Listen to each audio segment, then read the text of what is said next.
And we are back. Welcome to another edition of the Sportsport. And we are back. We got the full crew in the house. That is what it's all about. The Yankees, out of any team in the league, are the best equipped to handle a blow like this. I think there is a higher power at play here. He's due law of averages. That dude is the ultimate scrub. It's trash. Yeah. Every person you have in there is fucking trash. Next game, you're going to see a big performance. You can see it in the end of the game, and I'm just totally stoked and excited for this. And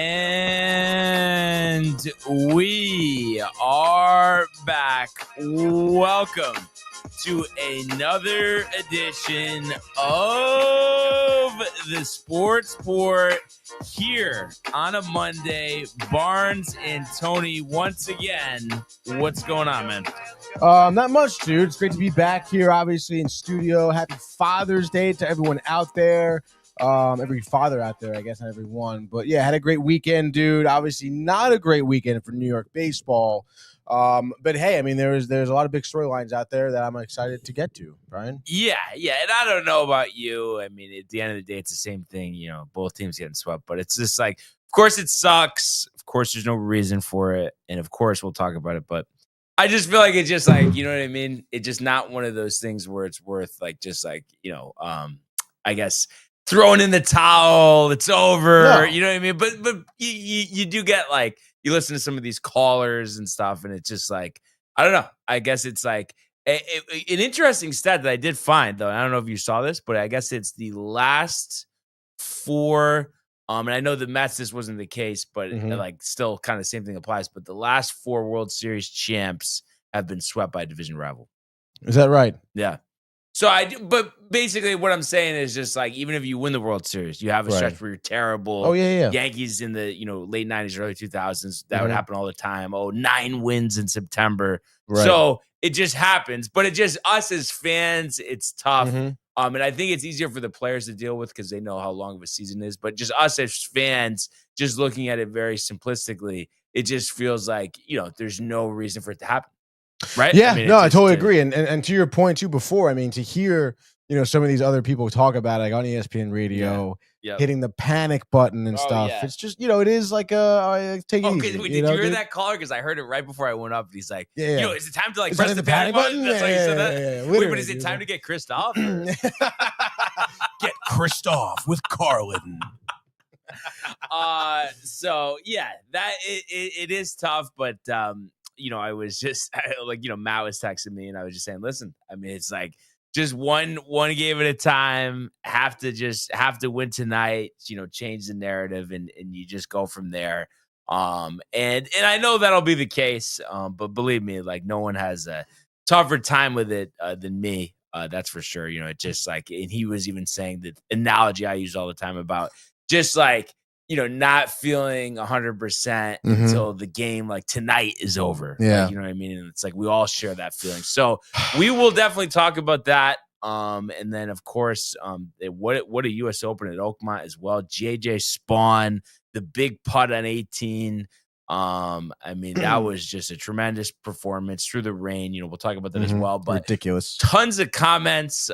So let's just start there. And I see, he's a little ways down, but I see Riley Souza kind of back from the dead. But is he feeling dead after the Rafael Devers trade? We'll talk about that too. Yeah, dude. I mean, he said it right here: sad, shocked, and disgusted, dude. Yeah, because you know what it is. It's like I was telling you. First of all, I mean, obviously, you look at their team. I mean, he's obviously the best player, and I guess there were some issues in the clubhouse, but you felt like still. You have him there on a long-term deal. You should be able to work that out given the production that he is. But to just not get a package that you're ecstatic about, or it's like if you're going to trade him, I mean, why wouldn't you wait till the trade deadline? Because you feel like the value would be highest there. Oh, teams in it. We're going to put him in the center of our lineup. This is going to change it. You have teams bidding, but when you trade this early, it seems like it's not going to be like that. And I just don't think that the value is there. But like I said, we'll get to it. But to me, hosing, right? I mean, it is. At the end of the day, hosing. We'll get to it. Speaking of getting to it, Josh B says, "You, what up, Josh fam?" B. And then Buckta comes in here with breaking news. He says, "New profile picture, by the way. I don't know if you noticed." Oh my God. I mean, that is a nice photo, dude, but it's just kind of ironic that it's at Citi Field, Michael. Yeah, I don't know about that one. And then Buck just says, Ernie and I have broken our previous record of late night contact last night by having it at 2:22 a.m., dude. How long do you think it'll take Michael Bucket to realize that like staying up that late isn't cool?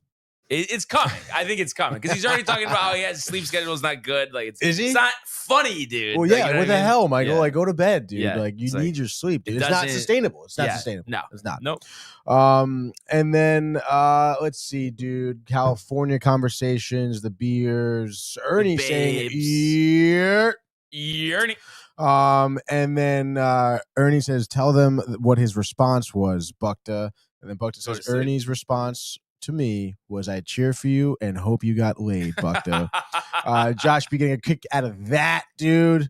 And then let's see, here we go. And then Ernie comes in with whatever silver lining he wants to pull out of this. Is at least the Mets get swept too, so we don't gotta hear much shit, LMAO. And then Jay Bird says Yankee fans should definitely throw in the towel after this weekend. Mets fans have nothing to worry about. I think, would you say that, like, I feel like even worse than Josh B because it's not his thing. Like, I feel like Jay's the worst trash talker I've ever heard. Like, just flanned out, like, just doesn't. Yeah, he's just doesn't not have serious. the bite anymore. He doesn't have the bite. It's tough, dude. Yeah, it's all right, flan. It wears you down. It could be over the flan, time. dude. It could be, dude. Yeah, dude. He's been talking a lot about Jersey Mike's. Have you been to Jersey Mike's ever? What is Mike's he Way. But no, but is he liking it or talking shit? I actually like. It seems like he likes it. I think. Okay. Yeah. Because I actually had some on Friday. My dad got me some before golf. Yeah, dude. And I like getting an Italian combo there, honestly. Like, it's like, of course, like, it's like if the Gaetano's is right there, I'm not getting Jersey Mike's. But if it's like one of those things, real quick, no Gaetano's right there, does the job. Gaetano's closed on Mondays. Exactly. Hey now. Matthew Cutting Gabriel, wedge. come on, dude. Come on. Still never had it, dude. Matthew Gabriel says, let's go, Let's go, dude. let's go. Ernie says, cut it out, dude. Yeah, exactly. And then Bukta, how about the Mets, dude? Wiped out this week by the Rays. Honestly, Bukta, like, look in the mirror, dude. Yeah, Buck, I know you're obsessed with Ernie, but it's like, you might want to get Citi Field out of your profile Yeah. picture. But all this shit you're talking about the Mets, where are you? You're at Citi Field. For Barnes! Oh, no, But what? dude. It's right there. And then let's see. I don't know. Bukta must have not watched any games either this weekend because he says at least the Yankees didn't get destroyed. He says, Well, I think he's just meaning that like the games were close, but obviously, I mean, they didn't score, which is a problem. But five runs? No, was it 5 runs or four? I think it was 5 runs. 4 runs. Right? 4 runs. 4 runs. Yeah. I mean, And then Matthew Gabriel says, "Shut up, J-Man." And then John Pollock says, "We lost the series to the Reds." So losing all across the board here this weekend. no, did you see? I think there was like 6 sweeps or seven sweeps. There was really? a large number of sweeps. I forgot what the exact Astros number. swept the Twins. Was one. The Rangers, I think, swept. Yeah, had a they sweep. swept. And the Angels got swept. Angels did get swept. Yeah. That's kind of wild. It must have been just that weekend, dude. Yeah. You know. And then let's see. You guys sift through some of it here. Bukta telling Riley to suck it.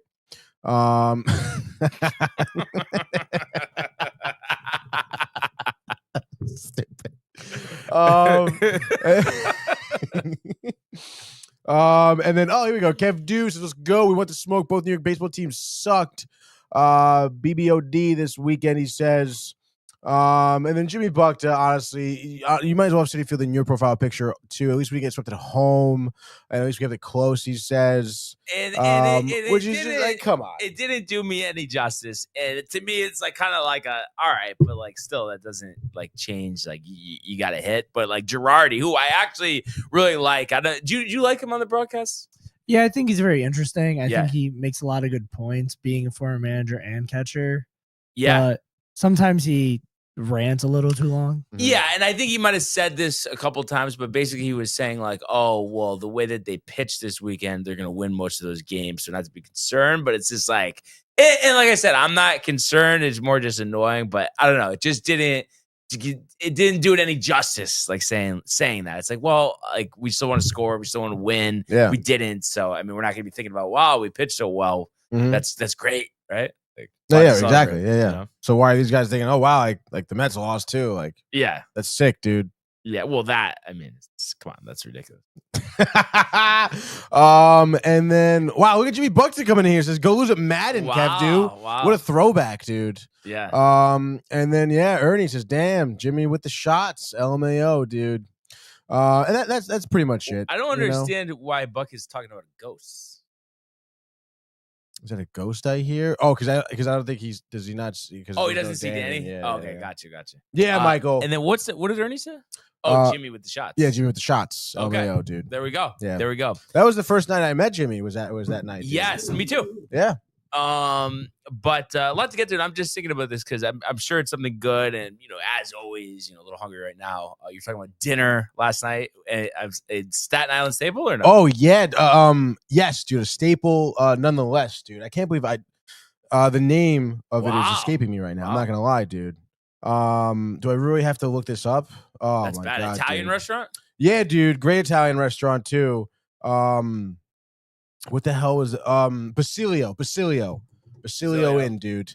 Okay. This restaurant has been on Staten Island for 104 years, wow.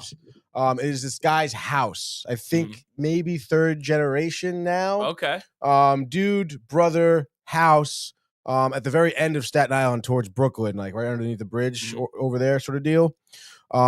Everything's homemade. Garden next to the house where he gets all his vegetables and shit like that. Pasta's homemade that day. Same thing with the desserts. Everything's in-house made. It's a home. Like he converted this house to a restaurant, like back patio area. Unbelievable, dude. We had like a bunch of apps, baked clams. Some of the best baked clams I actually ever had. We had these zucchini florets. You ever have a zucchini floret before? No.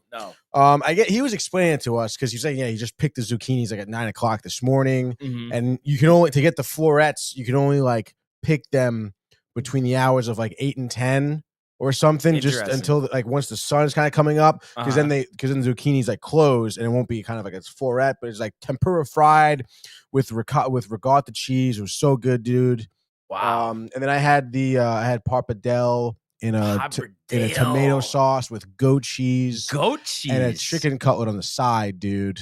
Sounds pretty good. Unbelievable, dude. And then for dessert, Brian, apple strudel, warm, the whipped cream, the caramel sauce, dude. Wow, it seems like too many toppings for you, no? Oh my God, dude, no, it was so good. No, I asked for, can I get some ice cream? They didn't have any, so it is what it is. I'm sure that's the one black mark. Like great dinner, everything else. I mean, I wouldn't say it's a black. Yeah, I know. Like, how do you not have fucking ice cream, dude? It's a little bit of a mark. I mean, if it's not black, I mean something, right? Yeah, no, I guess so. But again, that's like, they do everything in house. It's just like it's their ingredients. They're not going out to get a tub of Edie's ice cream, okay, dude? I mean, why not? That would be good. I mean, really at that point, they really like they could have. Like, I'm sure there's a store, a convenience store. But you know what? Deli down the street definitely had it, dude. But whipped cream also was a good substitute because it was homemade whipped cream. So it was ridiculous, dude. It was like one of those like, dude. It was like I was so freaking full by the time dessert came, and then they hand you the dessert menu, and you're just like, what are you gonna do? Gotta order something, dude. Yeah. Gotta get something, dude. Boy, that sounds outstanding, though. Oh, my God, dude. It was ridiculous. Yeah, I got, on Friday, we went to, in Westerly, Chillingham's. I had it on my story, but the ribeye steak. Oh. Unbelievable. Mushrooms, onions on it. Wow. And then onion rings on the side. Outstanding. 2 espresso martinis as well. Delicious. Washed it right down. The O-rings. And then the ice cream cake for dessert. I mean, you can't beat that. Yeah, dude, that sounds really good. So yeah, no, it was definitely good eats over the weekend. Hell yeah, dog. But I guess we could just catch up. There's a few more comments here. Yeah, I guess so. Here, let's see what we got going on here. Anything of note here? We have Angelo Benedetto saying, "What's up? What's up, Angelo?" And then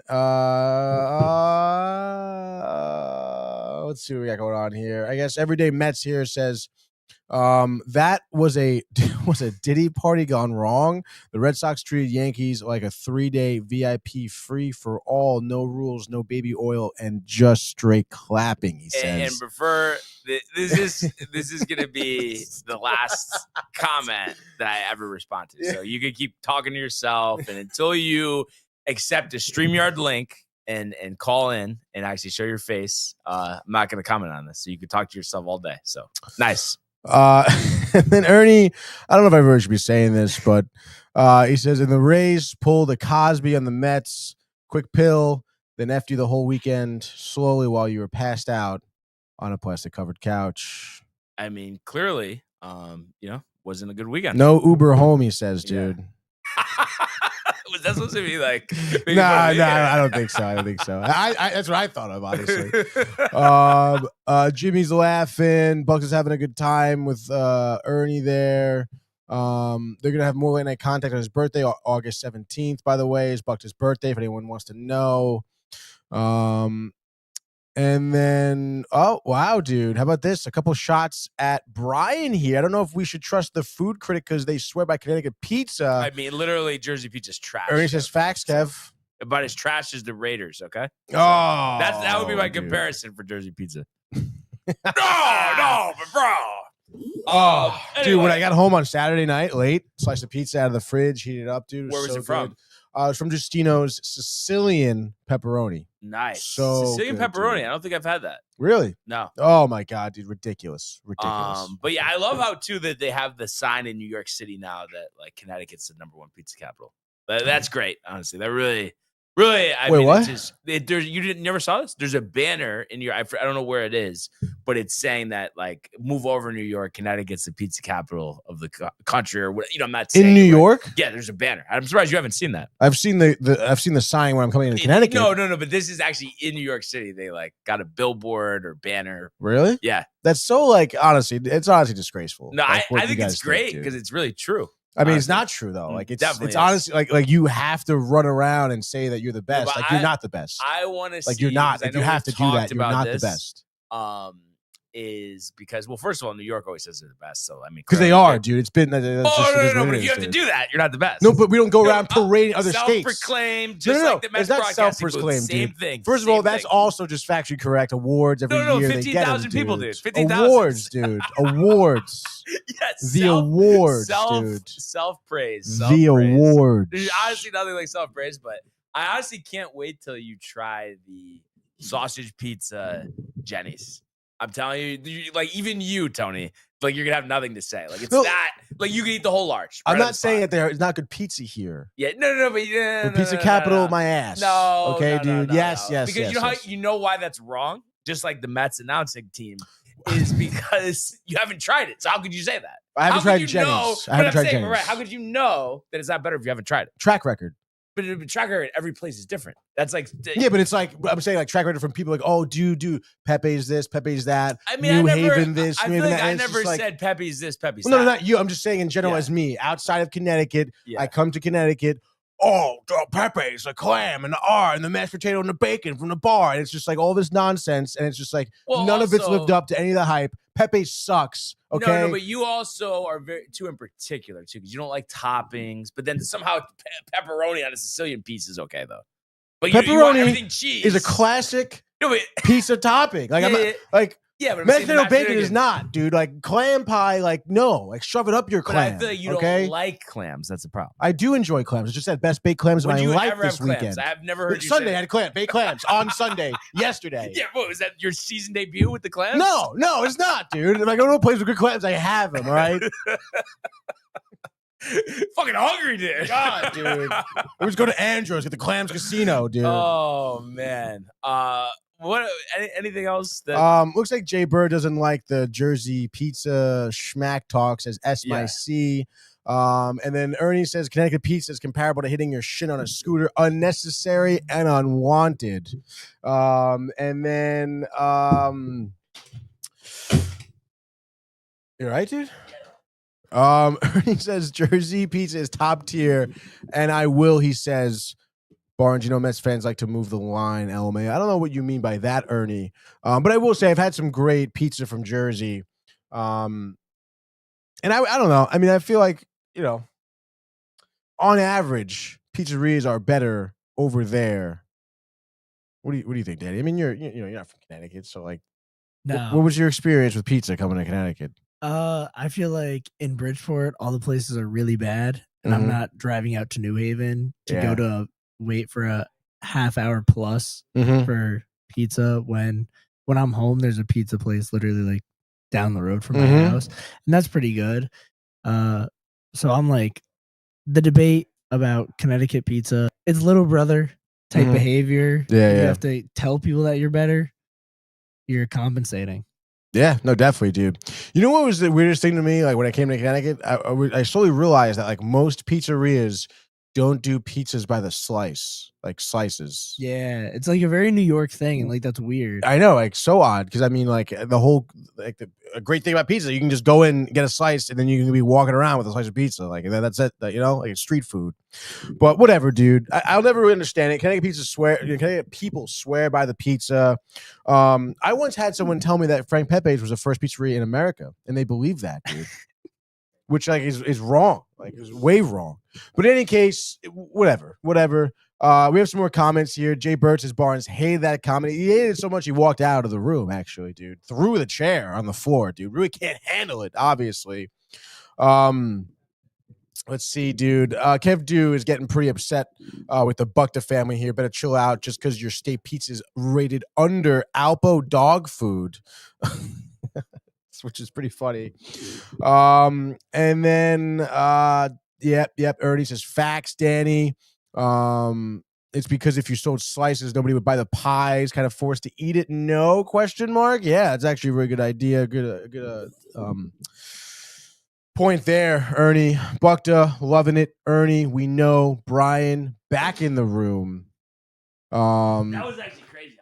That was pretty wild, dude. That was like oh my god, dude. Like I get Connecticut pizza, dude. It gets you really upset, dude. It honestly does, though, because like especially New Jersey specifically, at least New York, okay. Maybe if it's not better, at least it's reputable. But Jersey pizza sucks. Like New Jersey, like a lot of parts of New Jersey are dirty. Like New Jersey is not a good state. I don't know why everybody Jersey. No, it's not. Okay. So enough of that nonsense. Oh god. Anyway, a lot to actually get to, but we'll start with the golf. Okay. And it was great after the weather delay. I saw the entirety of the remainder of the final round. And like we said, JJ Spaun. Now, was it 62 feet on that birdie putt? It was at least 60 feet. I know that. Yeah. It was 60. Yeah. I think it was 62 feet. What an amazing shot. And the thing is, too, you just think about JJ Spaun, the roller coaster. 64. 64. The roller coaster of this tournament, to shoot 66 on Thursday. And a lot of times you say, oh, how many times? First round leader. Ended up winning. And obviously he moved up and down the leaderboard. I said that. And then the fact, too, that he's 5 out of his first 6 holes become first U.S. Open champion to shoot 40 on the front 9 since 1913 into ending the tournament. And he birdies his last 2 holes, and it was Colin Morikawa like at Harding Park, how he drives the green on the par 4 17th, and then has an eagle putt, 17-foot eagle putt, that he just misses, gets the birdie. That set up the whole round. And then, too, the final pairing of Sam Burns and Adam Scott, I think they went out in 78 and 79. Yeah. So for those type of scores, JJ Spaun to shoot 2 over and win. And just, dealing with the rain and how sometimes like it was pouring on one end of the course and then sunny on the other. Ridiculous. Just how drenched it was and how, guys would get stuck in the rough, can't advance the ball. And how, these putts are just blowing by the hole.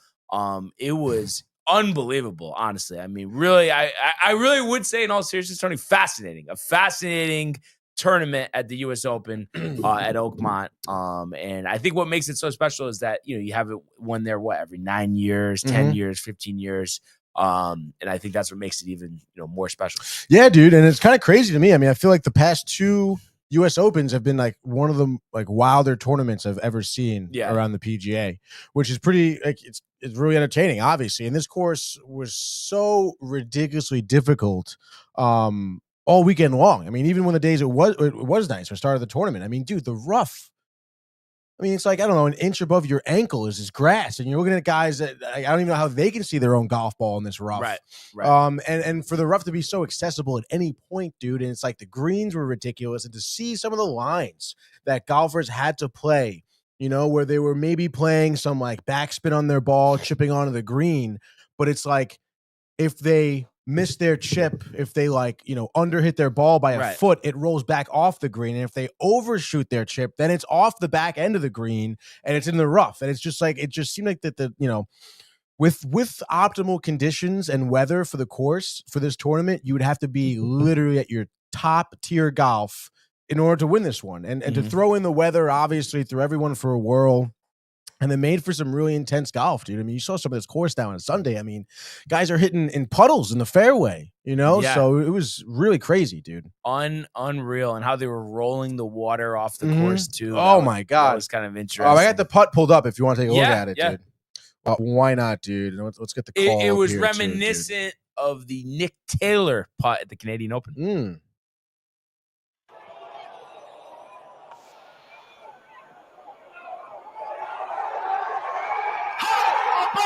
One.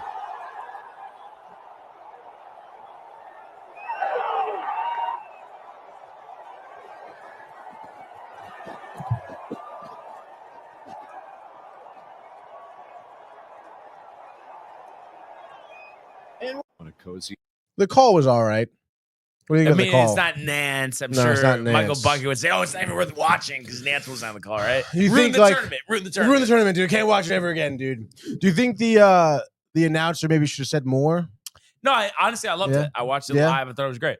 Mm. Honestly, I mean, the theatrics of the whole thing, and just to see everybody else too, really fold. Just it seemed like everybody was hitting the errant tee shots and making mistakes left and right.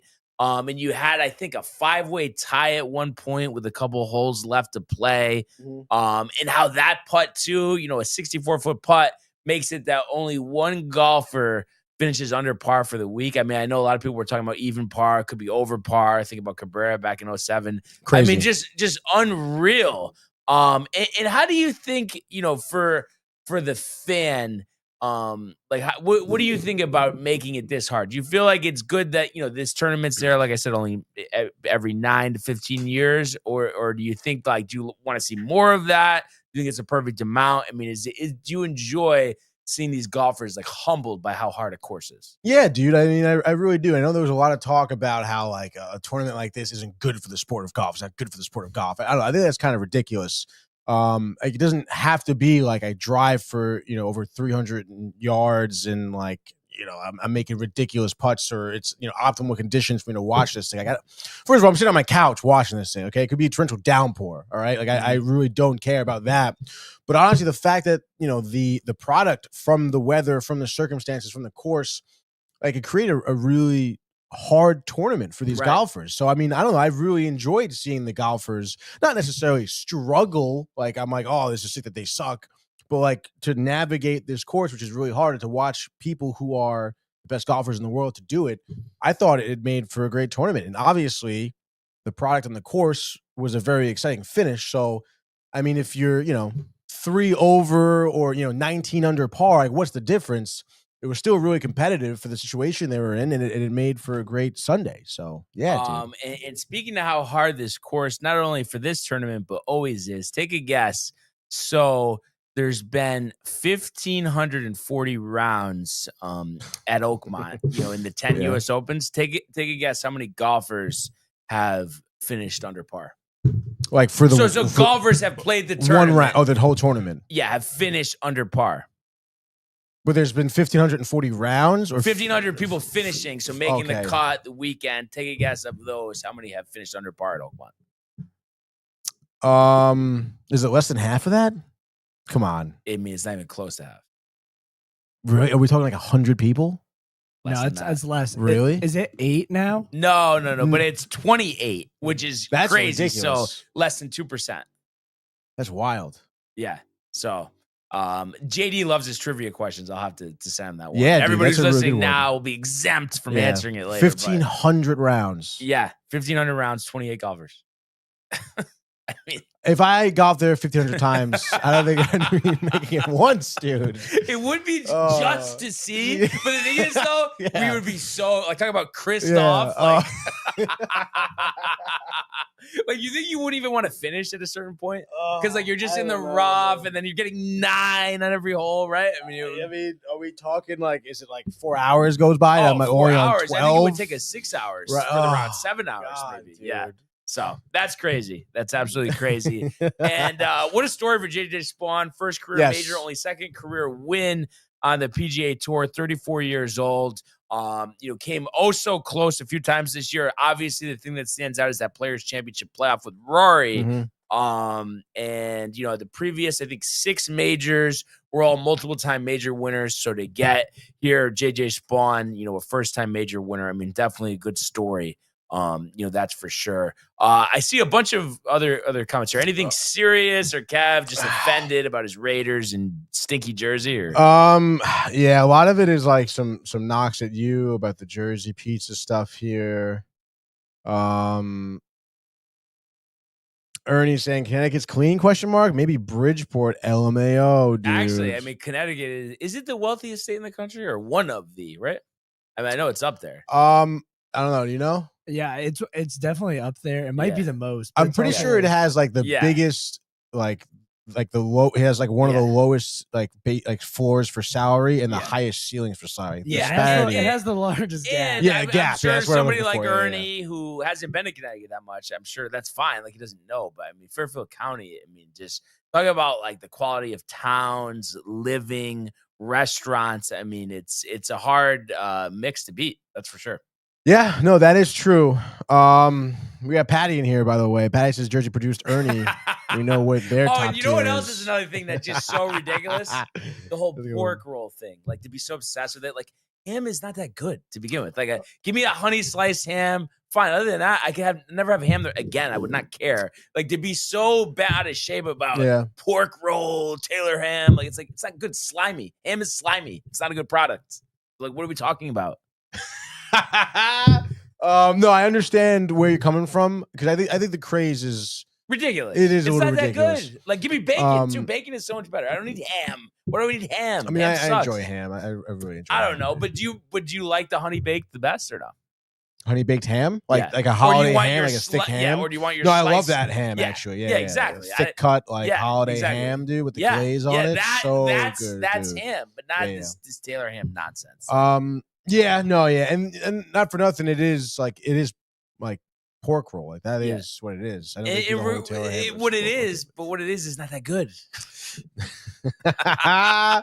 And then let's see. Do we have some more shit talking about you? No, I mean, Jay Birch is a girl from Jersey. Definitely broke your heart, Barnes. I never met a girl from Jersey. Ernie says big time. Took his virginity after a pizza date. He says, dudes, hasn't been the same since. And then Patty saying it was something we could all relate to. There's something so satisfying about seeing a pro golfer take 3 shots to get out of the rough, the best. dude. It's the best. No, it really is. And then Ernie wants to know what I would have What would you have scored? I think honestly 150.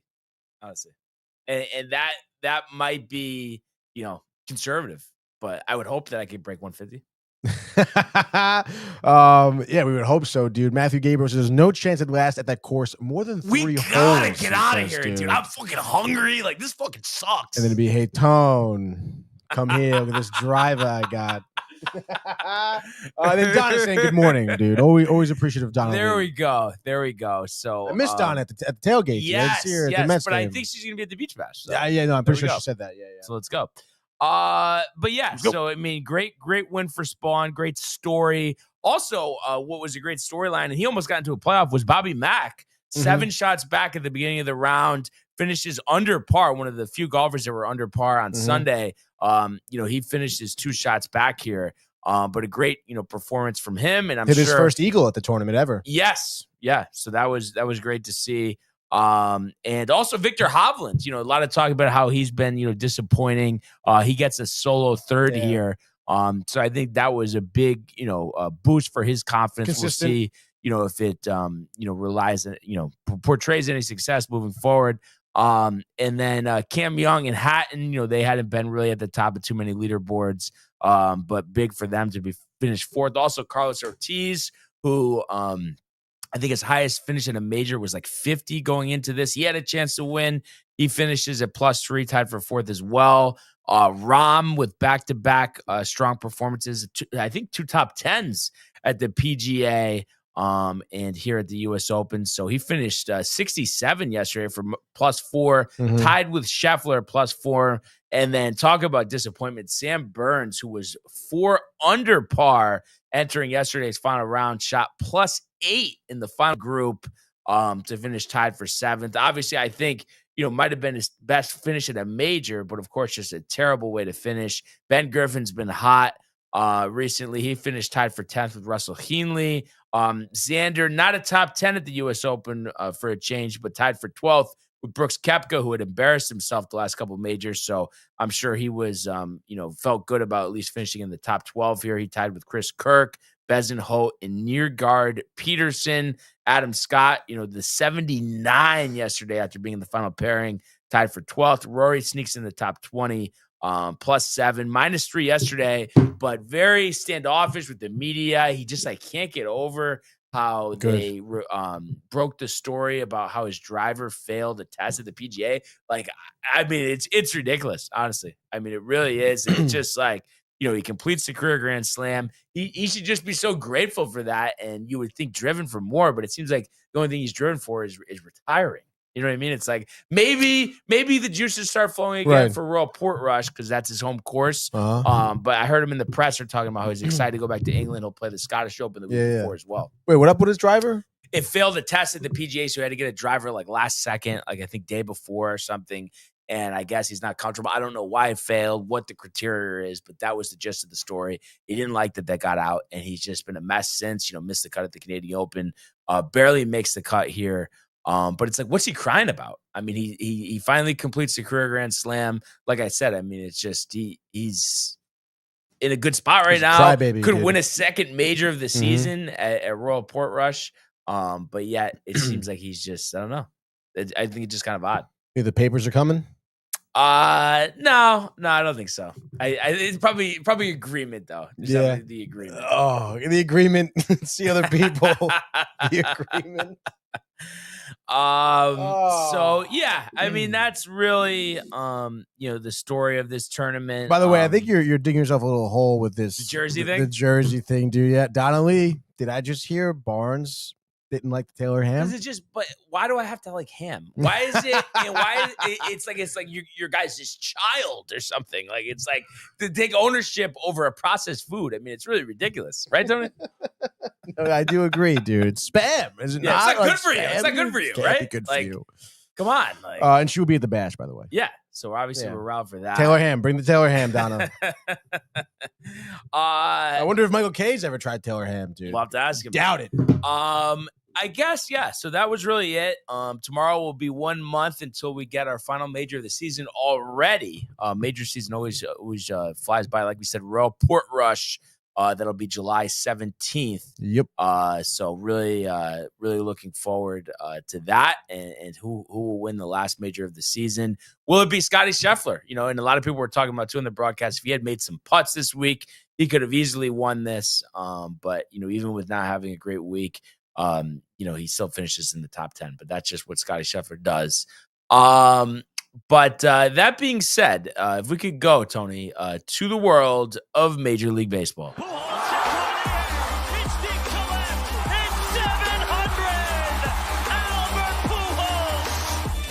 What a play! Stop it! Yep. And Alonso cracks one. The Mets win the ball game. Out of sight. And it works at 100 miles an hour. 14 strikeout. Throw deep to left field. There it goes. See ya. All right. And a couple more with this Taylor ham. Yeah, we do. Ernie, Taylor ham, national treasure. You watch your mouth, Brian. Then Donna, 3 packages in the freezer right now. Jay Bird says, Barnes, you're misunderstanding here. If it's prepared properly, pork roll is crispy. You know what else is crispy and better? Bacon. I'm more of a sausage guy, you know me. Still so better, I don't. Right? I will say, dude, on Sunday morning, Father's Day breakfast, my mom bought the boar's head, thick cut bacon. It was great. Fried it up so crispy. It was so just delicious, dude. Yeah. Literally the fat, the taste, the texture, the crispiness. Yeah, I don't know why you would so ever have good, any dude. qualms about bacon, honestly. I mean, sausage is good, but Yeah. I don't know. Sometimes I feel like it could be a little like it's like heavy. You know what I mean? I feel like bacon because it's thinner pieces, lighter. It feels lighter sometimes. Sausage, it feels heavy. Like Sounds like a mental thing. I don't know, dude. I mean, it's definitely true. I mean, just the product itself. How's that mental? Isn't it physical, Tony? Yeah. Are these facts? Are these facts? Or are these not facts? No, they are facts, dude. But what are you having? One piece of bacon? You're having one piece of No, bacon? but even if you have 3 pieces of bacon, then 2 chunky pieces of sausage, like it feels lighter than bacon. It definitely does. Why is it like one piece of bacon, 2 chunky pieces of sausage? No, because I feel like sausage is always like, I don't know. No, it is kind of chunky. Yeah, thick. no, it is. Thick, It's link. not thin sliced. No, like, it's not, there's no such dude. thing, really.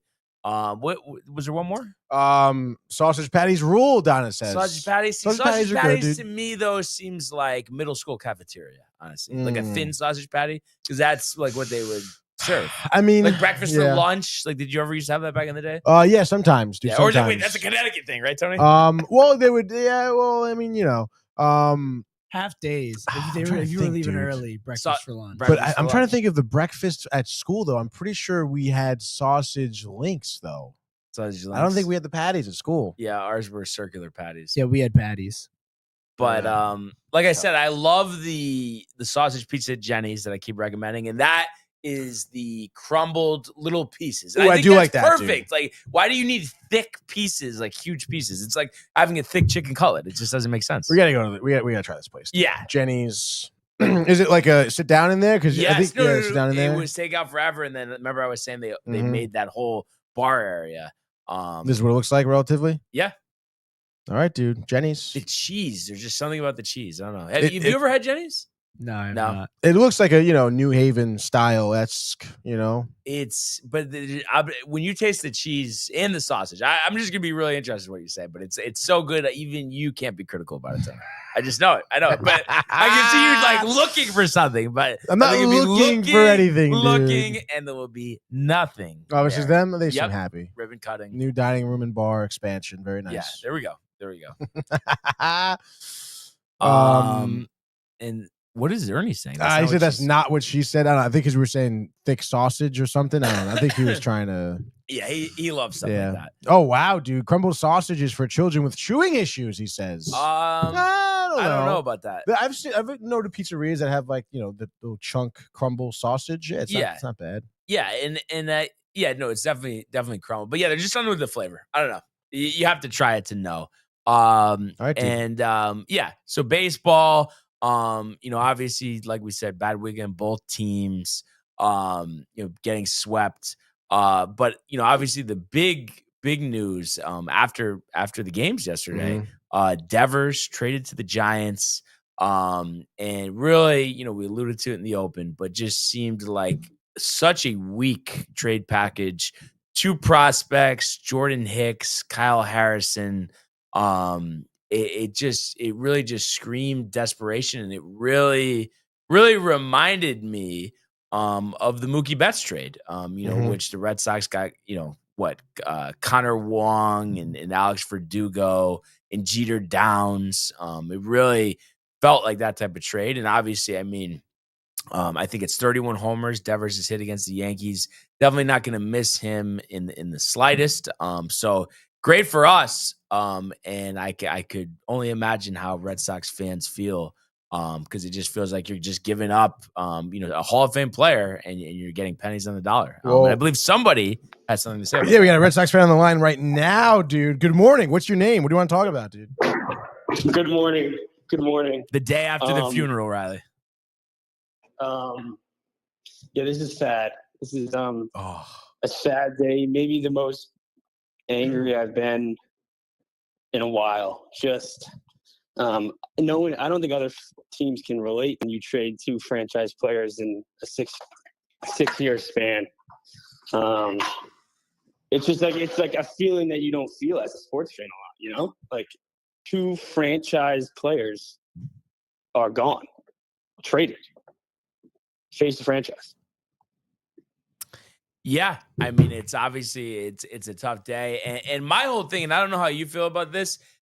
Would it not be as bad if it was like this all-world return, a team's top 7 prospects, something like that, guys that are going to be major league ready soon, aces, middle of the lineup guys? Nah. Is it the return, or is it really just Devers himself? I don't care. I don't care about the return. But I mean, isn't the return embarrassing though, or no? Yeah, the return's embarrassing, but it's like if we got Eldridge or even like I don't know, it's just nothing points to when they came into the year, it was we were looking to win this year. We spent money and it was about winning. Nothing about trading your best player screams winning. Like this screams, back to the drawing board. And the whole time, if you listen to press conferences, it was we're going to call up the big three, and they're not going to have to be the saviors. We want them to ease in. Now, these Marcelo and Roman better be all worldly players, or this organization's done for another 10 years. Like, it's just like I don't understand. And then the fact that you traded a player because of a problem you created yourself. Now, were there things that Devers could have done better? Yes, how he handled it. But if you don't say Bregman opts out and he leaves after this year, you basically just you made the problem up yourself about the situation because you signed Bregman, and then you lost both of them. Like, it's just, it's shocking. It's just shocking to me how bad from the top down the organization has been since they won in 2018. The Fenway Sports Group has turned this into a business model instead of winning games anymore. It's just like very shocking and confusing. Yeah, no, I agree. And what do you think about Josh B has a live comment here saying Devers was a salary dump? I mean, do you think that was the big motivation rather than the rifts? That was a huge motivation. A lot of people thought the contract was kind of crazy for a DH, but I mean, if you look at people like Vlad got $200 million more. Juan Soto got $400 million more. Like, I was okay with paying him $300 million to be one of the best hitters in the league. He's a top 10 hitter in the league. Clayton Kershaw on Sunday Night Baseball last night was just like, yeah, the Dodgers just got a top 10 hitter in the league. Like, other people are laughing at us. Like, it's just like, and it's not like, I don't understand. They did it again. Like, we already did it with Mookie Betts. Yeah. And then they just did it again. Like, these are franchise players. This is, if you go to Fenway, 90% of the jerseys you see are Devers jerseys. Like, it's just like, I've never been like, I'm mad, and I'm also just like, it's sad. Like, it just sucks to lose a homegrown talent again. Yeah. And also, what does it show these players like Marcelo and Roman? And it's like, we want you guys to be the future, but like, hey, after 6 years, we'll probably just trade you. Like, there's no, like, if I was a player there or an agent of a player, it would be like, we got to get the hell out of here. Like, I don't know. It just doesn't make sense to me, especially at a team. And the timing of it really pisses me off too, where it's just like, this is a team that for the first time in 2 years over the last week and a half, the talk wasn't about the front office. It wasn't about the coaching. It wasn't about this player, that player. It was about the team finally. It was like, they've won 3 series. They're playing great baseball. And it was like, all we cared about was the team. And then right after, it's right back to the drum we've been dealing with since 2018. Since we won the championship. There's something happened in the organization. I don't know. But, I mean, they created their own problem. And now, I mean, just the message it sends to the fan base, I think, is a huge thing of like, I don't think if Red Sox fans don't want to watch this team, like, I have nothing against them. I'll watch every game against my own will. But, like, if you're like I'm out on this team, I don't blame you. Imagine losing Mookie Betts and Rafael Devers, homegrown talent, in 6 years. Traded. It's wild to me. Yeah, no, it definitely is. And, I think the interesting thing is, because obviously I'm sure, the team must have been pumped about the sweep over the weekend, but it's just how they respond if this is going to, turn into a negative thing. And then also too, is Jarren Duran around the corner? Is he going to get dealt? Because there's been a lot of conversation about that as well. Duran and the Mets? I think everyone should be dealt now, because like, you came to the year, it was about winning. And then you start. We're in a playoff spot, 1 game over 500 right now. Not the year that we all expected. Bregman's hurt. Costas got hurt. It was not the year we expected. But this team's playing good ball. And then it was like, okay, well, let's try to keep winning. And then the minute you get rid of your best player, you can't sit here and be like, oh, well, we care about winning. Well, you don't care about winning. You just get rid of your best player. So if you don't care about winning, and you're going to get that trade package back with Hicks, who I don't think anything. Kids, he's 22 years old. He's in high ball. He's not even close to like what Roman Anthony is right now. And Roman Anthony's a year and a half younger than him. He's in the MLB. So it's just like, and the kid Kyle Harrison, he's been okay for them there, but it's like, these guys also going to have massive pressure on them to be the best player ever. And we saw in the Mookie deal, like Connor Wong sucks. Mhm. Jeter Downs never panned out, and Alex Verdugo was awful. And it's just like none of these trades never work because the fans are going to miss Rafael Devers, and these new players coming are going to be held to this high standard that they'll never surpass. So it's just a lose-lose, and I just don't think they care about their fans right now. Like how can you ask people to watch this team right now? Like people were so excited. Like I'm telling, like Boston, we were excited after the last week and a half. Like, and it wasn't because of we thought this team could win the World Series this year. It was, oh my God, these young guys are up here. Marcelo Myers, like fist pumping after making plays in the field. Like Roman Anthony's up. Like it was a different vibe. Like it felt good to watch the Red Sox again. For it hasn't felt this whole year. Just because the young guys, like I love the vibe Marcelo brings. He's such a stud. I love Roman Anthony. Toro was playing good. Like the guys playing good, and it was just like now it's done. Like it's over. Like it's just I'm going to watch this game tonight, 9:00 in Seattle. It's going to be over at 1 a.m. I'm going to regret it, but I'll watch it. And it's just going to, like, it's going to suck. Yeah. No, I mean, that's the other aspect is how the fans are going to react if they're going to start getting some weak attendance numbers now. Because that happened. I think you're going to go into full sell the team. I think you're going to go into full, like, it's going to be like Craig Breslow. He might be a good guy. I don't wish ill on anyone. But he cannot walk around Boston now. Like if he went to get a coffee today, like he would get punched in Starbucks. And that's not like me saying that should happen. I'm just saying like, that is like, that. I'm not saying I'm outside Starbucks waiting right now, but yeah. No. Like I'm seriously like that's not. I don't condone that. I'm just saying like that is true. Like he cannot like that. We hate him right now. And I don't care if in 10 years the trade looks great. You just traded your franchise. You also you committed to him for another 8 years. He has 8 more years left on the deal. Wild. Yeah. No, I mean it's like really there's no way for really the trade to look great, I guess, unless Devers like turns into Chris Davis or doing the offseason. Yeah. Literally. Or the trade deadline. Like I said, I know you were saying you didn't care about the return, but you could have gotten so much more. I mean, that's just a fact. Yeah, true. Yeah. But it's also just like it's like oh yeah, he was such a culture problem. He was the problem. We had to get him out of this clubhouse so bad. He was such a culture problem that they won 7 out of their last 8 and was finally playing good baseball. It's just like I don't know. Yeah, it just doesn't make sense to me. It doesn't. You're a franchise player. You got to find a way. As like multiple people in the Red Sox scope have been saying, like Manny Ramirez requested a trade every week when he was in Boston. David Ortiz requested trades. You don't actually do them. You try to find a solution around it.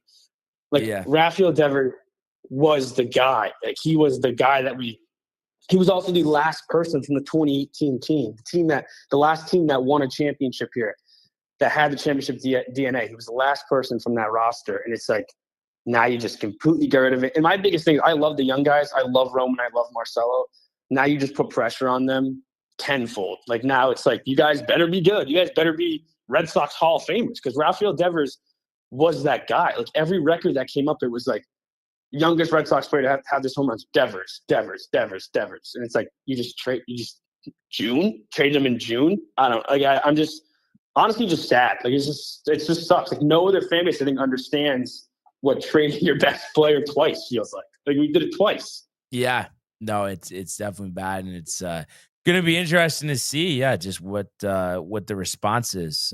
That's for sure. But it seems like a dark day for the Red Sox, and we'll see if they end up trading off, the rest of these pieces and really go with a young team here. But we'll have to see what happens. But appreciate you calling in, Riley, and we'll talk to you soon. That's right, dude. Riley be at the Beach Bash this year. Oh, dude. right. There Beach Bash, Riley. Yes, sir. We'll see you there. Yes, sir. All right, guys. Peace. All right. So must be tough for Riley, but honestly, as tough it is for Riley, definitely tough for us right now. Like I said, even though big picture, everything's still okay, right? We're not gonna just go Sikorsky. Yeah. But like I said, right? Yeah. I mean, it just being simplistic, there's just no reason for it to look Exactly, like the way that it dude. looks. I mean, like. definitely. Like, I would be surprised if you were Sikorsky and not Riley. To be honest, dude. we got Matthew Ryan. I guess 30 seconds. 30 seconds, maybe even 15 seconds. Maybe 15. Honestly, Matthew Ryan, what do you got, real quick, dude? Connecticut pizza. What do you think? I just can't believe we got swept by the Red Sox. What the fuck was that? Yeah, what the fuck was that? Let's sweep the Angels. All right. and Devers is gone. Come on, it's a good day. I know, but how did we get swept by the Red Sox? Well, we got swept by the Red Sox because we go 3 for 18 and score 4 runs. 3 for 18 with runners in scoring position and score 4 runs. That's not even going to beat the Savannah Bananas. Okay. Wow. That's not, and then that's not going to beat any team in baseball. Like, we're better than the Mets. We're better than that. We shouldn't be losing to the Red Sox. Yes. No, I think it's just one of those things. And I saw the statistic over the weekend, Matthew. It's the last 4 World Series champs have been swept by division rivals. So it just happens. It doesn't make sense. But it's just one of those, unfortunate things. All right. Thanks for your call, Matthew. Yeah, Who is this? I'm just Ernie. Yeah. Why'd you say no? Tony's trying to fake me out. It's like, is that Ernie? He's shaking his head. Yeah. So I have to ask Ernie, is this Taylor Ham / Jersey related, or is this a baseball question? No, it's baseball. I won't talk about pork roll and pizza. Clearly, you guys' taste buds are all messed up, so there's no point in bringing that up. But baseball-wise, I will say, great job by Boston. I don't care what he was saying. I don't care what Riley was saying. That was a great job getting rid of Devers. We no longer have to worry about him. It'd be great if Toronto would have got rid of Vlad too. I mean, shit, we would have been looking real good in the division, Yeah. But I want to say this though, all jokes aside, even with the Yankees getting swept, I think Yankee fans need to relax, calm down, chill out. Yes, it sucks that we got swept by the Red Sox, but being swept by the Red Sox and still in first place in the division, still with a nice lead, still looking okay. I mean, look, we weren't going to win every single series we were going to play throughout the year. Does it suck to get swept? Yeah, but we're still in a good spot. So I don't think the panic or the worry is really there. Same thing with the Mets. I mean, Mets got swept by the Rays. All right, shit happens. This whole week, people got swept. Shit happens. Judge went what? 3 strikeouts in each game. I think he went 2 1 for 15 or 12. something like that. Mm-hmm. Yeah. So I mean, shit happens, bro. We just can't make sure that this doesn't happen in the playoffs or during big time or during the rest of the year after the All-Star break. Get all these bad moments out now.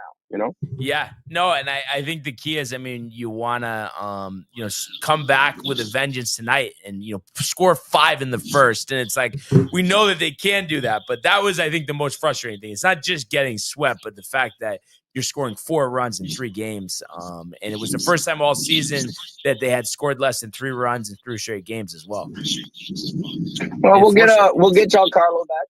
Get Giancarlo back.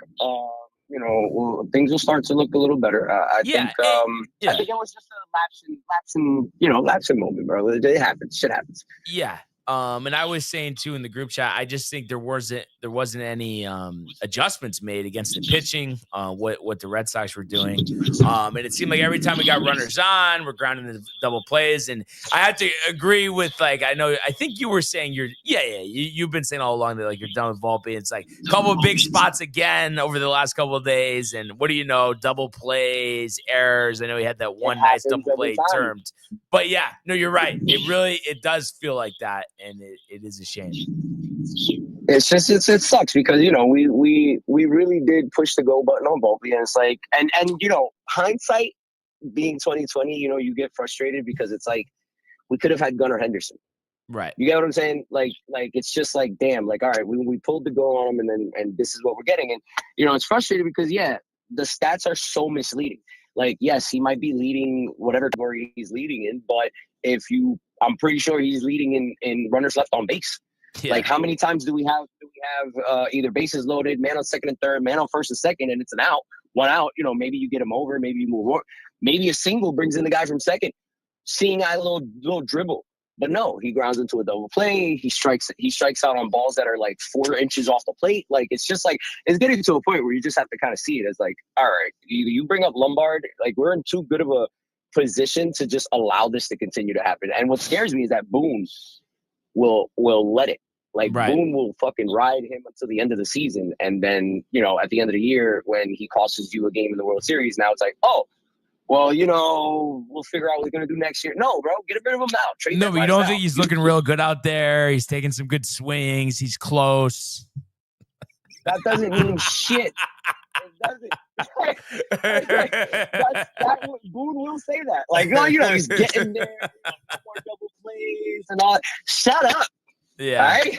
Yeah. Terrible, No, bro. enough. But yeah, I mean, we're playing the Angels for 4 at home. And they're coming up getting swept themselves. So I mean, I feel pretty good that I think it's just gonna be an instant bounce back, and Stanton only helps, but I think also, I mean, we know this is still, even with the statistics offensively, this 3-game set, they're still one of the best offenses in baseball. So I expect him to get right back to that. And I'm sure, they've been doing a lot of studying of their bats over the weekend, what they did wrong.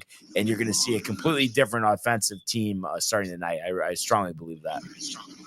My main thing for this weekend was look at the Dodgers schedule last year. Did they get swept? Yes, Yeah. they did. By a division rival. Probably the Padres. Division rival. Yes. Yeah, it was the Padres. The Padres swept them in the series. And what happened last year? They still won the World Series, bro. Like, it doesn't matter. Like, shit like this doesn't matter. Does it suck to see? Yeah, but we're fine. We're still the best team in the American League. Hands down. No, I certainly, agree with that. And, like I was saying too, I mean, we did pitch well. And I'm expecting Clark Schmidt, who's been pitching well recently. I'm expecting him to have a good outing.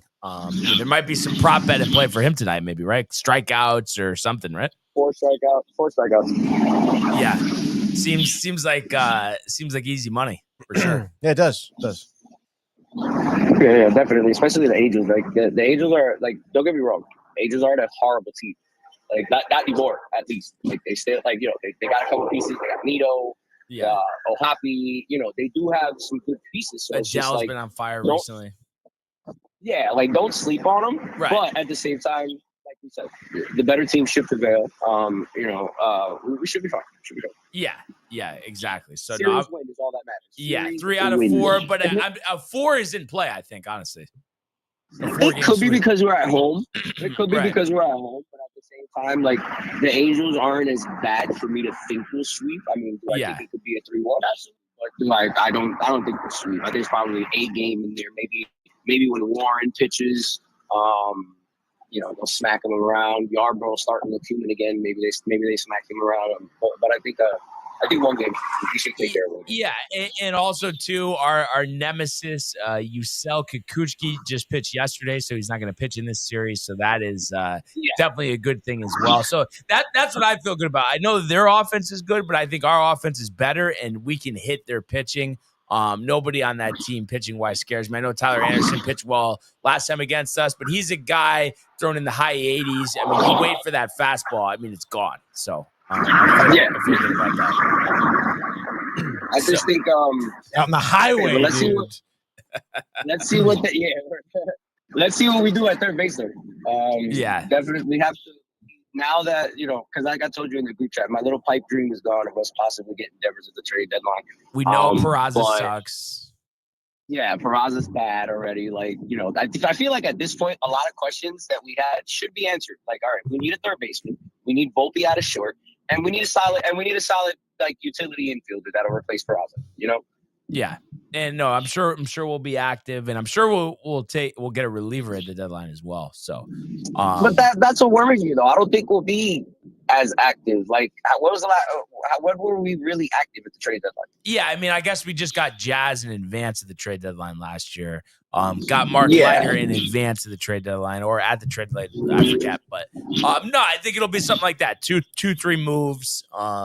Probably not anybody, earth shattering, but definitely people that can help us. So let's see what happens. Quick question before I go. We've both teams, so Tony and Bart, we played series against the Rockies. We talked about their third baseman Ryan McMahon before. What is your take on him possibly coming to the Yankees? Would you take him now that you've seen him play us up front, like both teams? Would you take him? I mean, my thing was I would take him just simply because I feel like it's not going to cost much. So it doesn't seem like there's a big inherent risk, and he has been hitting recently. I just picked him up in one of my fantasy leagues, but he's up to 10 homers now.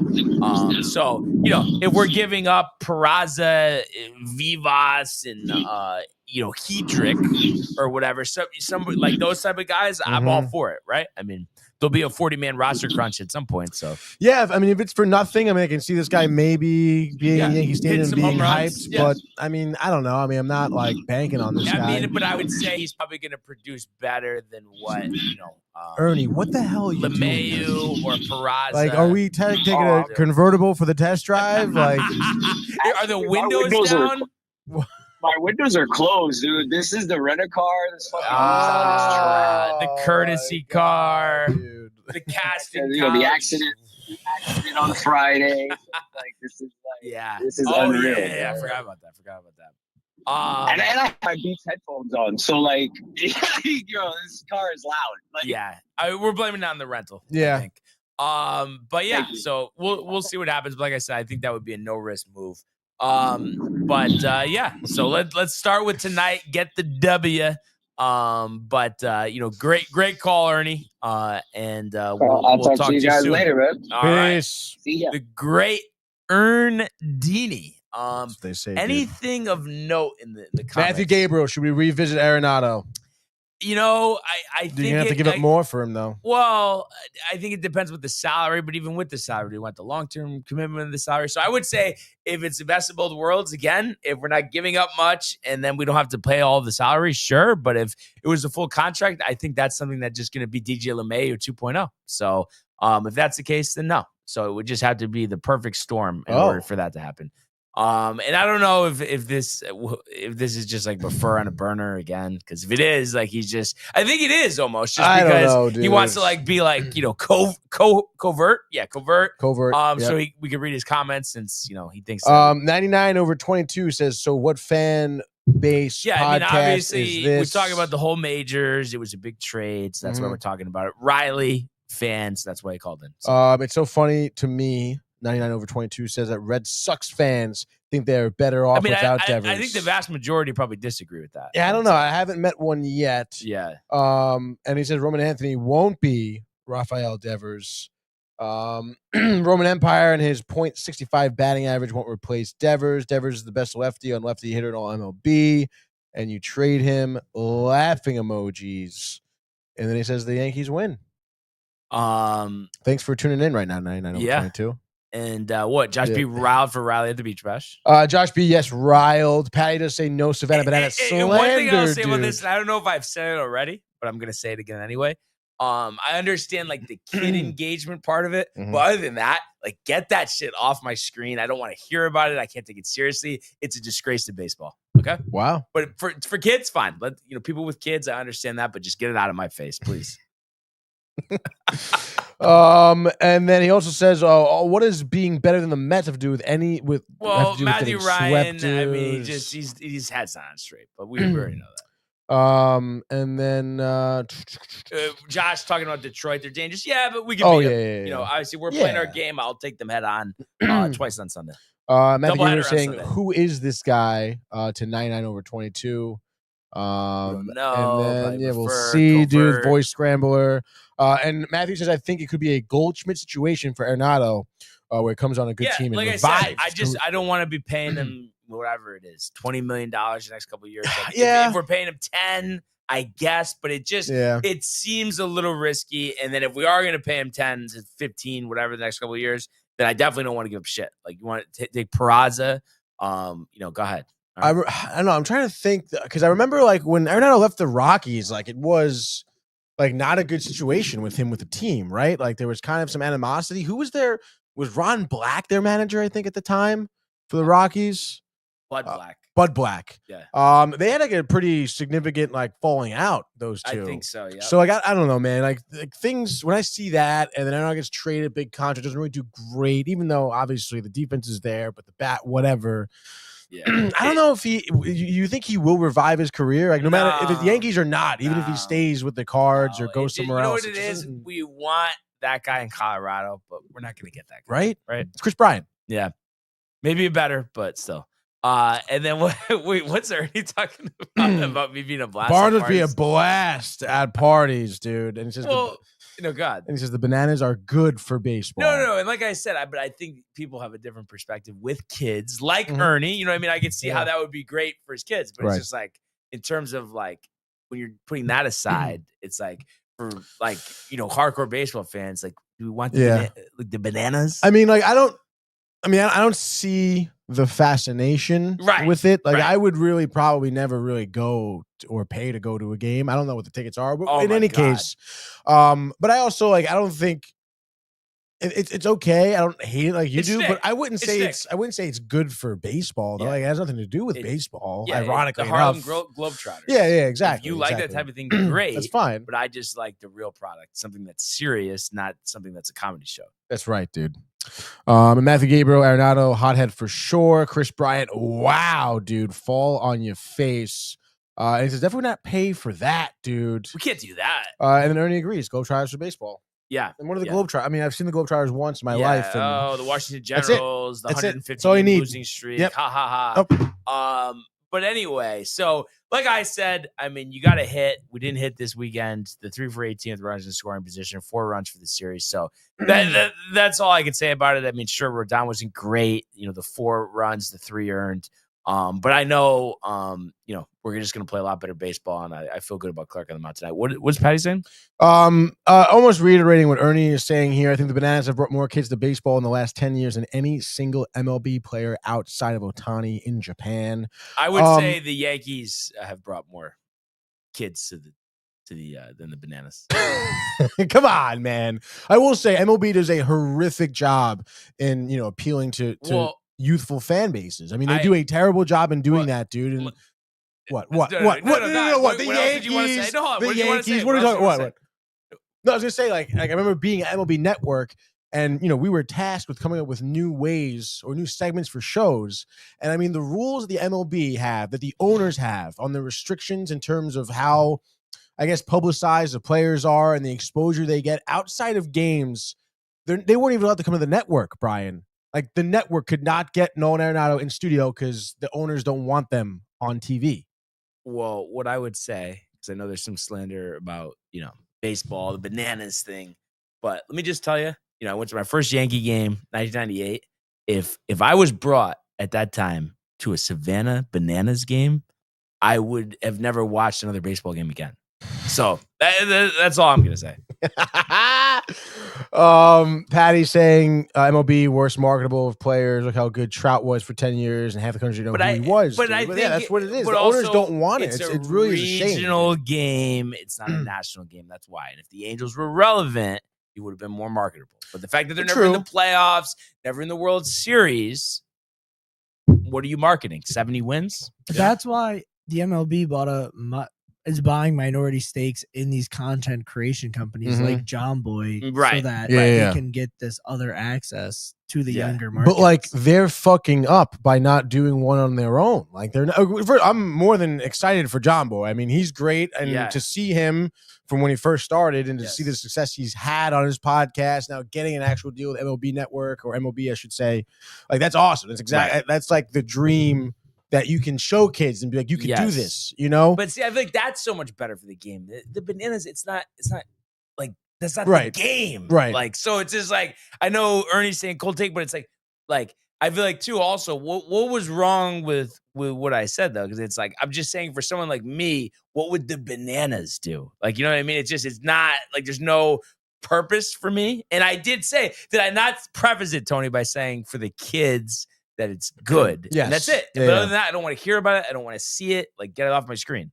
And that's it. Yeah. That's fine. And I mean, it's interesting because again, I mean, I feel like MLB could do better by, showcasing the actual game of baseball to kids. Yeah. And not even to like kids, like even just like to people, like just young people in general. Right. But I guess we'll see. I mean, not for nothing. If I'm like a little league coach and fucking kids are starting to do like, dumbass shit because of the Bananas. And Ernie's saying it's fun and different. Yeah. So I got my pitcher coming in on stilts. And the difference with me too is like, for me, fun and different is not over the top and quote unquote, like just like silly, I guess. Like to me, silly is not funny. So I don't know.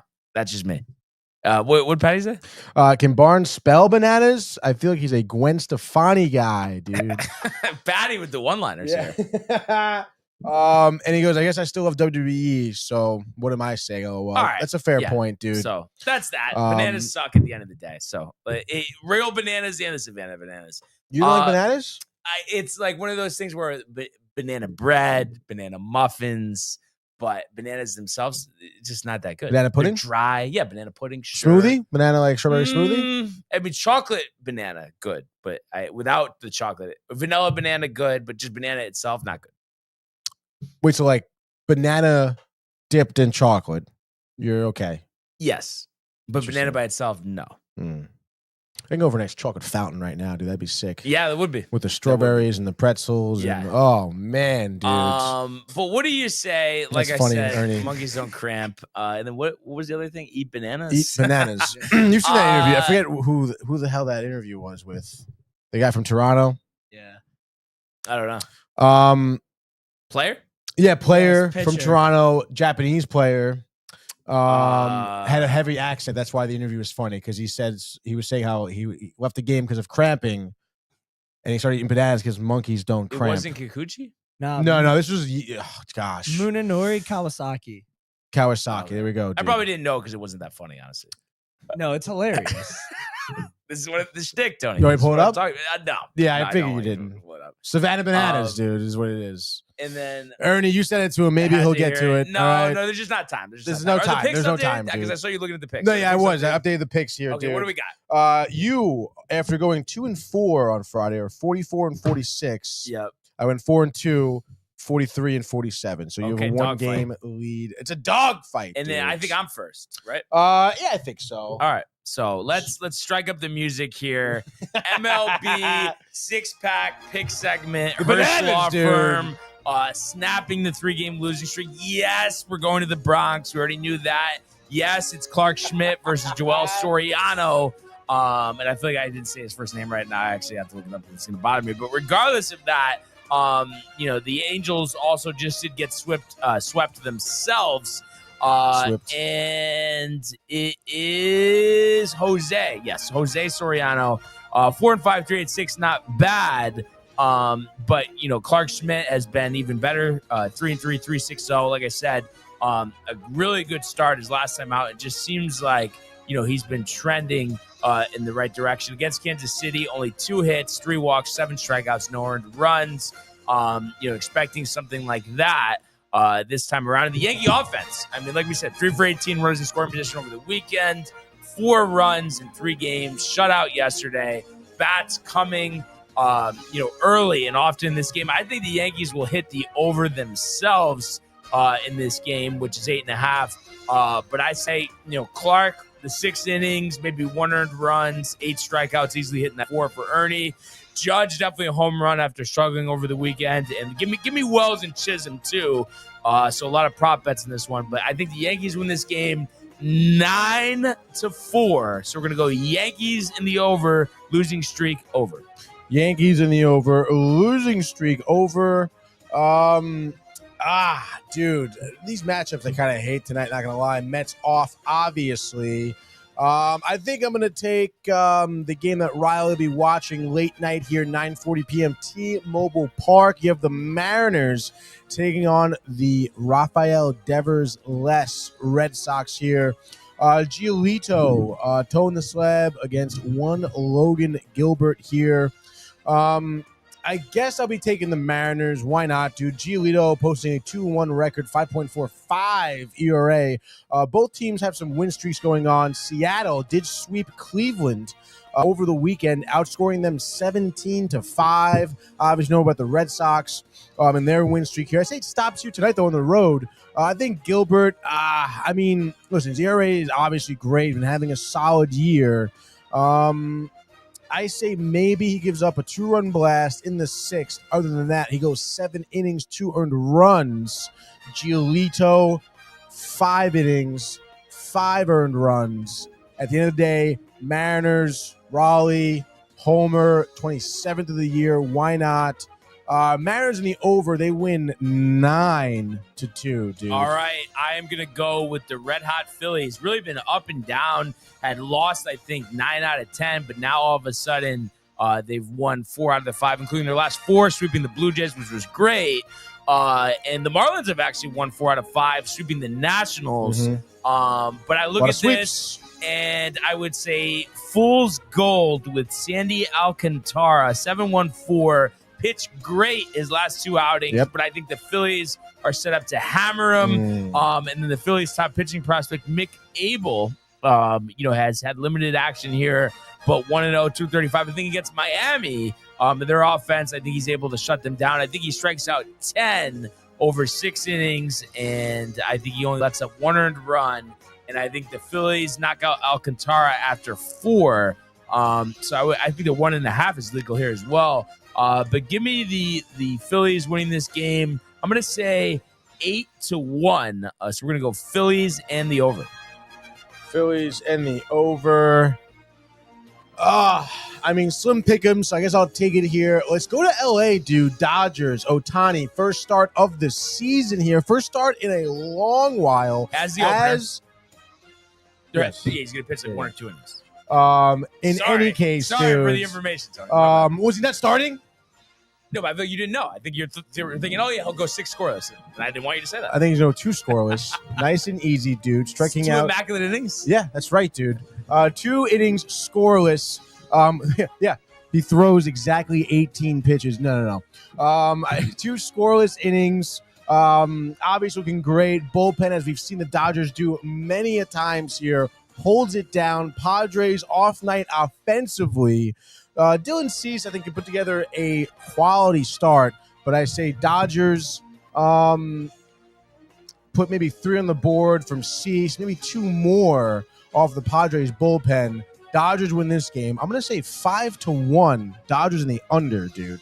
All right. So last game here for me, not a ton to pick from, but, I am going to go. I know, dude. Right. You know what? I'll go with the Nationals. I knew it. Jake Irvin, 5-3, 4-2-1, going against Carson Palmquist, 0-4, 7-7-7. Speaking of sevens, Colorado 14-57.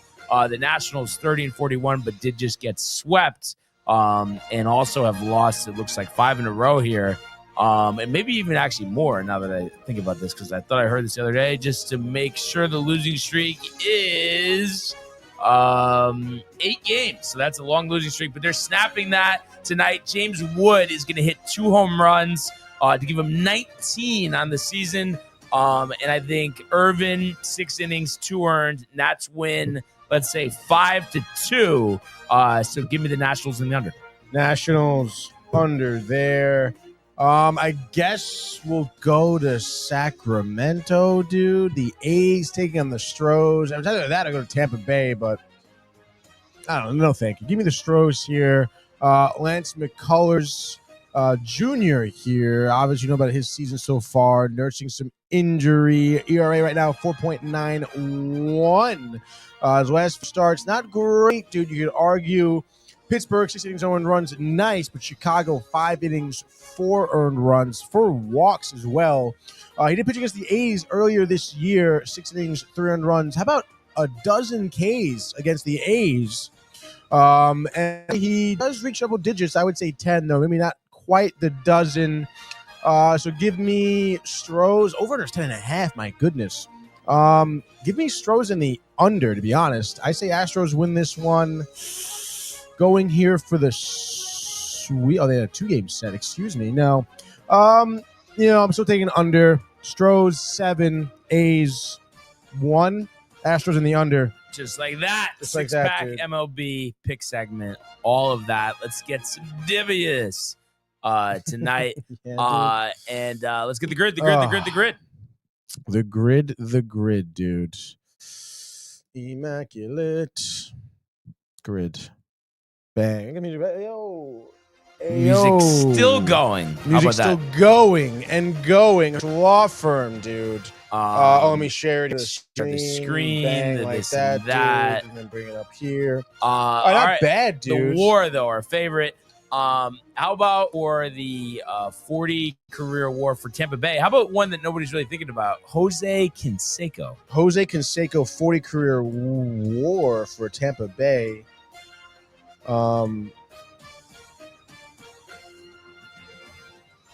Canseco.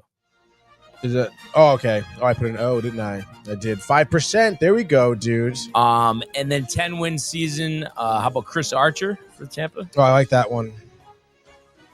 Chris Archer, 7%. There we go. And then 40 career war for the Angels. Guerrero. Vlad Guerrero. There we go. 7%. And then my guy for the Phillies, 40 career war, Scott Rowland. You think that won't be too much? No way, dude. 2%, dude. There we go. There we go. Taiwan Walker had 10 wins with them. No one's thinking that. How about even better? Joe Blanton. Joe Blanton. 2%. 2%. Okay, fine. Let's see. 10 wins for the Angels, Tyler Anderson? Or do you... I'm trying to think. Bart? Do you think Bart's too much? Go with Anderson. Tyler Anderson, 1%. Played shortstop. You can do Iglesias. Jose Iglesias. When was he on the Angels? Right after the Mets. No, but he's on the Padres right now. Right before the Mets. Was there before? Okay. Yeah. Well, you know. Don't be wrong. Come on, dude. No back channels. 1%. All right. The Rays. We could do Bryson Stott for Phillies. I don't know. I mean, he's been kind of a utility guy. Think. I guess Stott shouldn't be too high, right? I wouldn't think so. All right. Yeah. Go with it. Bryson Stott. 2%. And then just Tampa shortstop. What do you got? Maybe Walls, I'm thinking. Yeah. Go with Walls. Go with Walls. Taylor Walls. 6%. All right. Bang, 35. For like minute and a half grid, 35. Pretty good, right? Real quick, dude. Real quick. Minced meat of that so grid, love that. dude. Anything of consequence in the comments? In the comments here. Anything of consequence here? Patty likes to raise alt line. Raise alt line minus 1.5. Pequot on the bump, dude. Yeah. All right, there we go. Rays have been hot. That'll be a little something for you. Yeah, one of the hottest teams in baseball in June. And the Orioles have been hot, though, too. They have been hot. Is it Henderson has been on like a certain, I forget, like a 6-game streak, dude? 6 and 4. 6 and 4 in the West, Yeah. 10, dude. So be watch out. Yeah, be interesting for sure. NBA Finals, Game 5 tonight. Pumped. You actually watching or? Mets are off. Mike will be over, so yeah, I feel like we will be watching. Okay. Yeah. Okay. Are you gonna be watching? No, because the Yankees are playing. Why would I be watching? That's like if the Mets were on, you wouldn't be watching. Well, no, you got like 4 TVs in your basement. I know, but it's like I want to watch the Yankees. You have it on all 4 TVs? You ever do that? No, because I usually go upstairs and just watch on the bigger TV, just solo sound system. You know what I mean? I don't need these other distractions. Come on. I feel like you should do 4 Yankee games on 4 TVs. No. Oh, with the volume on. You want to talk about some surround sound? But I mean, do you think like the series, even though it's 2-2, but series over for the Pacers, letting up the lead late, Game 4, never look back type of deal? I guess. Or do you think it's like one of those things everyone's been down the Pacers, not really decided that they win? I wouldn't be surprised, dude. But do I really care that much? Probably not. No. Yeah. I guess it's cool. Would you rather watch the Nationals Rockies or the NBA Finals? Jake Irvin. Like we're talking like first pitch tip off. Like what am I going to tune in for? Yeah. I guess I would rather watch baseball. There we go. No way. Yeah. I would too, honestly. Basketball sucks. They really like, I don't know, man. I mean, like, listen, I enjoy watching basketball. I enjoy the sport and everything, but I don't know, dude. There's just no juice for me here, especially for this finals. You know, Patty, I have to say his best comment of the show here: NBA Finals or the Savannah Bananas. And I will say, give me the fucking NBA Finals. Yeah, fuck I the figured. Bananas. Yeah, all right. yeah. What about you? No, probably the NBA Finals, honestly, dude. Like, I can't watch that for 1 second. Like, I've please, tried like, before. It's like why don't I go see a magician tonight? Yeah. You know what I mean? Like, it's like I don't want to see that. I will say though, like, you know, if it's like, you know, halftime NBA Finals, it's close, and then like the Rockies Nationals game is just boring. It's how I would tune in. Right. Yeah. Circumstantial, It is circumstantial. allegedly. But right? if it's just like clean slate, first pitch tip off, like I'd rather see the first pitch Rockies. Yeah, exactly. And then you know, the Panthers. Dan's like, what the fuck, dude? The Panthers dominating the Oilers over the weekend. And you know, we'll go for a second consecutive Stanley Cup championship tomorrow. But I'm sure Edmonton will have something to say about that. But they do have the opportunity to close out at home, so obviously we'll talk about that tomorrow. But yeah, I'm gonna say Thunder win by 10 tonight, and Ernie prop bet. I would say points, rebounds, and assists over 55.5 for Gilgeous-Alexander. I think huge game. Oh, there we go. Maybe 45, like 9-5 or something. Yeah, I can see that. But you're saying Pacers or no? Carlisle. I guess OKC I guess. I mean, I guess it's kind of the way it's been going. It's kind of like these two teams have been kind of exchanging blows so far. I mean, I mean, not for nothing. I feel like at the beginning of this series, I would not have guessed it'd be tied at 2 going into Game 5. Yeah, so, yeah, I guess give me Pacers here. I'm gonna say that it's gonna be a tight one, maybe even like buzzer beater. Another one? Yeah, another one. And I'm gonna say this one's by Siakam. 3. There you go. For the win, dude. 224.5 is your over-under set at. I'm going to say it's like a 107-104. So give me the Pacers in the under. Right. Yeah. Wow. Okay. Yeah. I'm going to say Thunder in the under. Thunder in the under. Again, and you then, love saying that. Come on. Yeah, I do. And then a couple of comments here on the way out. Michael Buck is saying, Barnes, last thing I'm going to say about my late night content with Ernie. So much fun, and I do it for a reason. I love socializing with people. Nothing wrong with it. And you know what else is nothing wrong with Michael Bucka? Sleeping. What odds higher, like, this is actually the last time he talks about late night contact with Ernie, or you watch Savannah Bananas game? I honestly think it could be you watching Savannah Bananas. Like, honestly, dude. Like, there's no way this is going to be the last comment. I'm not watching the Bananas. I'll tell you that There's no way this is going to be the last comment about and then this is what I'm going to say. And then Fuck says, hey, Barnes, want to go to the farm? What the fuck is he talking Silverman's about? farm? And then Maddie says, hey, Barnes, you want to go to a magic show? No, like, honestly, those magic shows, like, stuff, like, the whole, like, behind the ear, like, sleight of hand, like, that stuff does piss me off, too. No, you don't like that? No. It's, like, so ridiculous, honestly. Does it bother you because it, like, kind of freaks you out? No, it doesn't. And then you know what else I was thinking about? Because I've seen the advertisements on ESPN. Just the picture of the Savannah Bananas. Like, the way they're, like, looking, like, going like this. It's like, what are you doing? Like, what is this? Is this real life? But that's it. That's it. All right. The Yankees just win tonight, so we don't have to talk about the Savannah Bananas tomorrow. But yeah, I think that's really it for today. But we really appreciate everybody who tuned in. Some great calls, some great comments. We encourage you all to continue to comment, like, and subscribe. All of the archives of the YouTube page, Michael Renee and Jay Costa, and the merch at DowntimeTV.com. While everybody enjoy the day, enjoy the games. Let's go Yankees, and we will see you mañana. Hey guys, Tony here from Downtime TV checking in. I want to thank all our fans out there who's been liking, subscribing, sharing our content. You guys are the best. You guys are our bloodline. You make us love what we do. Thanks again.